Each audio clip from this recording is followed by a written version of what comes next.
so much, Brandon, for joining the Technically Speaking series. I am Lisa Godwin, and of course, this Technically Speaking series is all about helping people navigate the tech ecosystem, interviewing trailblazers and entrepreneurs like yourself who are killing it at what they're doing in the technology ecosystem. So today I have joining me Mr. Fred Brandon, an entrepreneur, author, international speaker, and technologist. He comes to us with a robust knowledge of 20 years within technology, and he currently teaches blockchain globally at Althash University. He's used his expertise to teach and build across the world, traveling and exploring new opportunities. He is a huge advocate of children literacy programs, STEAM, and financial literacy. As a serial entrepreneur, he's founded brand new technologies, brand new travels, and Moor Owned Businesses, and a podcast, Get Wealthy Wednesdays, and focuses on the topics of tech, health, and generational wealth. And thank you so much for having us today. Thank you for having me. For joining me. Oops, sorry. It's all good. How's it going? It's going good. It's going good. We're in this pandemic, still trying to thrive and survive. Right. Yeah. It's been crazy for the last forever. I guess it's been almost a year now. I know we're getting a year mark, which is so crazy. Right. Yeah. It's been. I'm usually a big traveler. Yeah. Same. And I've been stuck in the house. I mean, well, I did get to go to Mexico, but you try to get them in there when you can. Right. Yeah. I'm trying to slap back out to Mexico again. I was there for like a month, and I'm like, something got to give. Right. Exactly. Yeah. But before we, go off topic, so tell us about yourself and your journey. Walk us through your journey within this tech ecosystem that you've become this blockchain expert that you are today. All right. So I'm gonna go way back here because it starts really young, right? So I've always been into tech, math, and science and stuff like that. Even as like a little kid, I actually, little known fact, I went to high school when I was 11, right? So I went to high school. I started high school when I was 11 in a school called Cleveland School of Science. So it was pretty much focused all around us, science and math geeks, right? So been in that, doing that ever since then. Found out I was really good at, computers and all of that wonderful stuff. So I started doing, fast forward a lot more years, started doing web design, HTML, JavaScript, all the good stuff when it first came out, late 90s. And then, Photoshop, all the good stuff, all the good stuff. Like when you start getting into tech, you're like, all right, I'm gonna start doing graphic design, I'm gonna start doing web design, all of that good stuff, right? So started doing that, been doing that for, forever. And then I kind of fell into SharePoint in the Microsoft space. And that's been kind of like my bread and butter for, almost 15 years now, where I was doing a lot of SharePoint and Azure and, Office 365 now. So I've been doing all of that stuff for a while. Speaking of Azure started coming out with the blockchain, right? So I kind of start shifting over. Once I start getting into Bitcoin and, crypto and all of that other good stuff, the blockchain just was like the evolution of it, right? It's like, okay, you start learning a little bit about the money part, and then, but the tech side of me got, I really wanted to learn about the tech side. So then I started, doing all my research and homework and, studying classes at, Linux Foundation, you name it, anybody that had a blockchain course, I was taking it, right? So, and then from there, it's just been, flourishing ever since. Awesome. Oh my God, that is so amazing. Like high school at 11, like who would ever known? Like, so you're like a child prodigy. Hey, look, I don't know. For a while, I've always tried to keep it secret because, when you're a kid, and you just don't want to tell nobody, I just want to tell nobody. I was just like, hey, look, I'll just be that guy on the recording just being quiet. No, you gotta own it. Own it. Um, so, we have you here today because I know like blockchain is a hot commodity now. Cryptocurrency is a hot commodity now. I know I'm often approached, like what is blockchain? What is cryptocurrency? And, I'm often approached to like help people understand it. And like I've mentioned to you before in our previous conversations, I know the basics of what blockchain is. I invest in cryptocurrency. Right. I am not knowledgeable enough to say that I'm an expert. I can only give someone the basics. So that's why, I wanted to have this conversation with you because you wrote this amazing book called Embracing a Digital Future, Adopting Blockchain and Cryptocurrency. You guys need to go out and purchase it on Amazon. I think it is a great read. For starters, and it helps you understand what blockchain is. So could you tell us in layman terms, like for everyday people, what is blockchain? All right, so the easiest way to think about this is if we think about bean counters, right? The guy with the visor on that has this ledger in, just kind of like keeping the books and stuff like that, right? So we understand what a ledger is. So a blockchain is just a distributed ledger. This is going to be a ledger that's going to be hosted on different computers or nodes, worldwide, right? So you have, instead of being able to track this transaction in one place, it's going to be in multiple places. All right, so it's it's the decentralized part of it, which is it's not necessarily governed by one entity or it's in one place where it can easily be hacked, but it's going to be in multiple computers in multiple places around the world. So just think of it as a distributed ledger. Yep, a distributed ledger. So how, and like right now, a lot of companies, especially like real estate companies and things like that, they're starting to adapt to blockchain. Yeah. How do you see blockchain changing the future of like how we operate every day? You know what? As you mentioned, real estate is one of them. But we've already started. We've already started, and honestly, I'll talk about this all the time, especially in like one of my courses. My course is all about enterprise blockchain, about companies starting to adopt it. So we're looking at airline companies, and Starbucks. Starbucks is huge. Everyone thinks about Starbucks only going to get coffee, but at the same time, we have to think about the supply chain side of it and how they're using the blockchain with that. So, I think blockchain is already starting to infuse itself in a lot of different ways within our society. We just had a election recently, and probably not 2024, maybe 2028. We may be looking into the digital ID, the voting aspect of the blockchain. So because now you don't have to worry about fraud, right? Yeah. So now you kind of know who did what and who which way things are voted. So and with all of that information being on a blockchain, I think that's going to be huge in the future. Yeah, the simplest way that I like to tell people is think about blockchain as a digital tracing. Like is digital tracing to track for like to like prove okay, when you get a new job, they're like going through to figure out, okay, do you have your bachelor's degree? They go through this process to verify if you have your bachelor's degree. It's like a very manual process, which I think is really null and void, but like those type of things can be on a blockchain for verification. It's like an easy, like you said, ledger of tracking. Right. I definitely see blockchain really encompassing our everyday lives, especially voting. I see where like patents were filed for like voting and things. So I definitely see that it is going to come in the near future.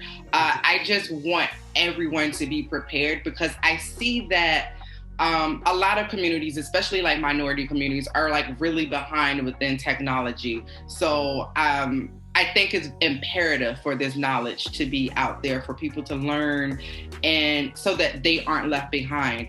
What are some other aspects to invest in blockchain? Because people immediately think cryptocurrency.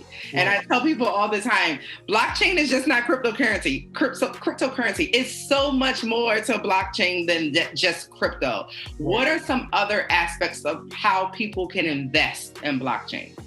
Well, first off, I really want them to start thinking about the education side of it.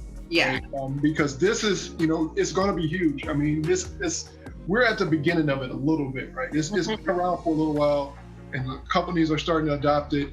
But education, it's one of the most highly sought after skills that's out there right now. So you go out, you're looking, on Indeed or LinkedIn or whatever. These jobs are out there, because people really need to, companies are starting to make that shift to go over into the blockchain atmosphere. So I think it starts with education.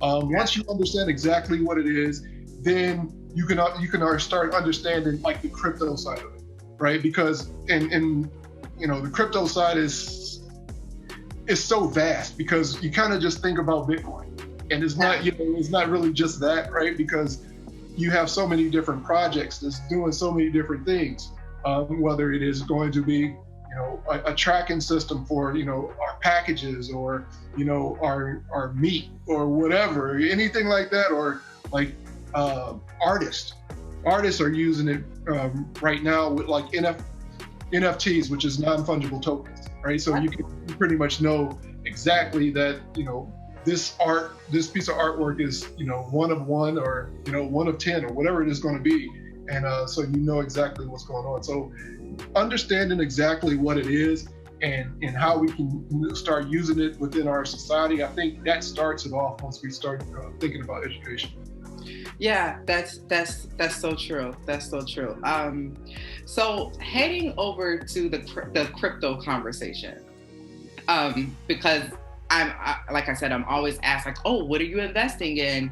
And I tell people all the time, just because I'm investing in something doesn't mean that this is what everybody should be investing in. I'm a gambler. I take risk. And then people don't really understand what crypto is. So that's what I'm going to ask you. What is cryptocurrency? Okay, so all right, so just think of it as a digital asset, right? Is whether it's going to be digital money, or if it's going to be a utility token or something like that. It's each crypto has different use cases, right? So a lot of people are going to think about crypto as Bitcoin only. Yeah. And it's farthest from the truth. Right. And it's like you miss your opportunity to really make money from Bitcoin. Right. You gotta jump on the others. yeah, exactly. It's still only because it's only 21 million of those things, right? And so as the price goes up and the supply and demand goes up, the price of the coin is going to go up as well. So it's still not too late. You can still jump on some of it. You don't have to necessarily think about trying to get in those ones that's only a penny and trying to jump up to the the $1,000 mark and say, hey, 10,000. No, don't think about it that way. So still think about Bitcoin as a store of value, which is going to be over a long time, for years to come. So just still think about that. But yeah, there are a lot of different there's actually like over 8,000 tokens out there. Yeah, it is. Yeah, so I was going to ask you, for just even from a personal standpoint, if you wanted to share this information, what are some of the cryptocurrencies that you are currently investing in outside of Bitcoin? So I've always, this is not financial advice. Right. Give the disclaimer. And read the white papers that come with these cryptocurrencies too. Always read the white papers. Exactly. That's going to help you out because, and the thing about it is it's all about doing your research, right? Yeah. But I've always told people, Bitcoin, Ethereum, Litecoin those are always been like the safe bets to go with, right?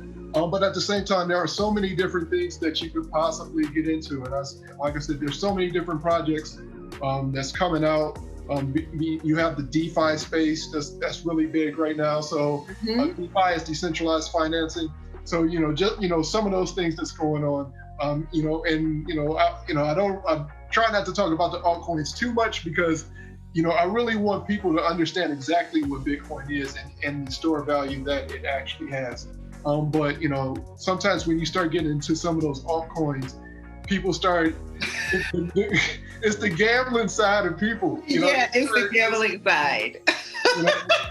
They start getting the gambling streak and like, okay, this one is 0.4 of a cent. If I buy 1 million of them, I'm like, look. Yeah, and then they sit and hope and pray that it takes off, and it's like, relax, right. Relax. So some of those, there, like I said, there's over 8,000 coins that you can start looking at. But if you go to places like CoinMarketCap or CoinGecko, it'll show you, the history of the coins, the white papers, the websites, all of the information that you could possibly think of about these things that you may or may not want to invest in. Okay, awesome. So one last question before we wrap up. How, and this may be a longer one, how do you think that we can embrace this digital future that is upon us? It is here, and it's time for us to really start making the changes for it. How can we start embracing? All right, so that's kind of a trick question because, and the way I like to explain it is, we've already embraced it.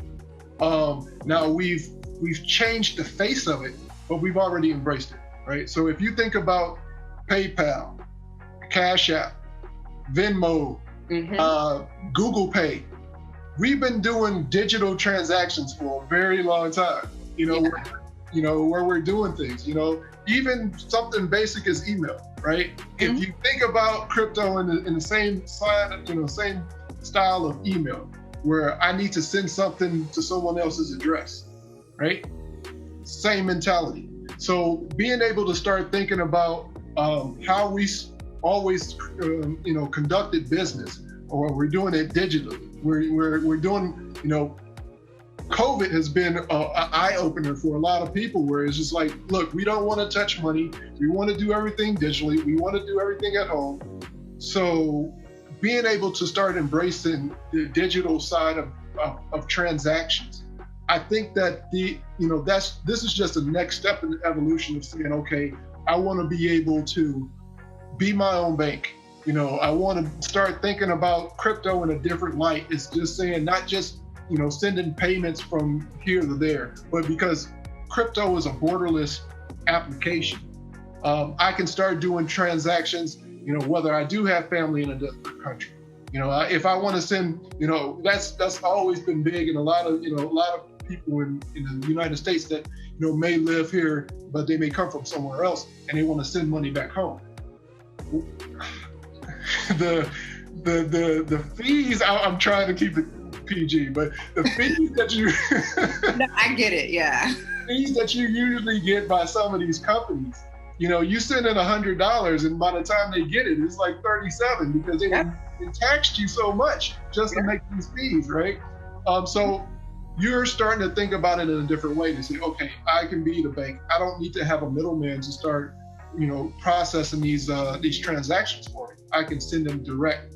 So, when you start thinking about it that way, some of the things that we're already doing digitally, it's only going to make sense. It's only going to be the next step in the evolution to say, okay, we can start, being self-sovereign when it comes to money and some of the transactions that we used to, rely on a third party to use.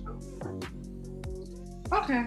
Yeah, I definitely agree. And I love how you use the examples of our everyday life because, I know like sometimes for me, it's difficult for me to explain blockchain, but I love those examples that you provided. And I do think that we have embraced the digital future. I agree with you there, but not necessarily the masses per se. Right. Yeah, the masses, we're leaving out the masses. And I think we're going to get there. We're in the steps of getting there. We're in the right direction. And like I always tell people, you have to start reading. You have to start educating yourself on this, or, you will be left behind. And that's why it was imperative for me to get this book.